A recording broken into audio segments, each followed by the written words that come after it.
Parashat Mishpatim Aliyah Chamishi. In Paragraph Gimel Pasuk Chayat, the Torah warns us, V'shochad lo tikach, ki ha-shochad ya'aver pikrim misalef divrei tzadikim. Torah tells us not to take a bribe, and that this is something which could even affect the words of a tzaddik. The Gemara Ketubot Daf Kuf Hey teaches us that shochad, bribery, is not something specifically with money. Rather, it could even be a small act of kindness that you do in order to sway judgment towards you by doing something for a dayan. In order to emphasize this, the Gemara brings an incredible story with Shemuel the Amorah. Shmuel was once crossing over a bridge. There was another guy, gave him a hand to cross over, and when Shemuel found out that this guy was going for Din Torah, he recused himself from the judgment, because he felt that this small act of kindness, this guy helping him cross over the bridge, would now influence his decision-making. At first, this seems kind of strange. Was Shemuel really so fickle?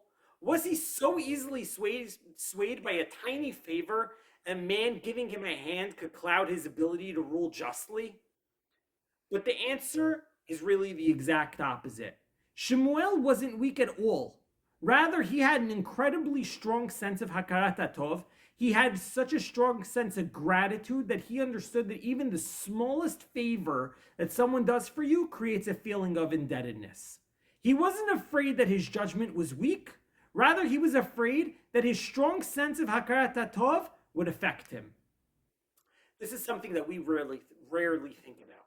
How many times do people do favors for us and we forget to properly appreciate them?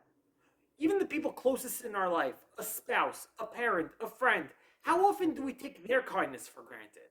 But that's not how our Chachamim lived. To them, even the smallest good deed deserved recognition. This is a lesson that we learn from our Gedolim. Not just to avoid a biasy, but to train ourselves to recognize and appreciate every kindness that's done for us. And if we develop in this sense of hakarat hatov, not only will we become more righteous, but it will bring beracha to the connections and our relationships in our everyday lives.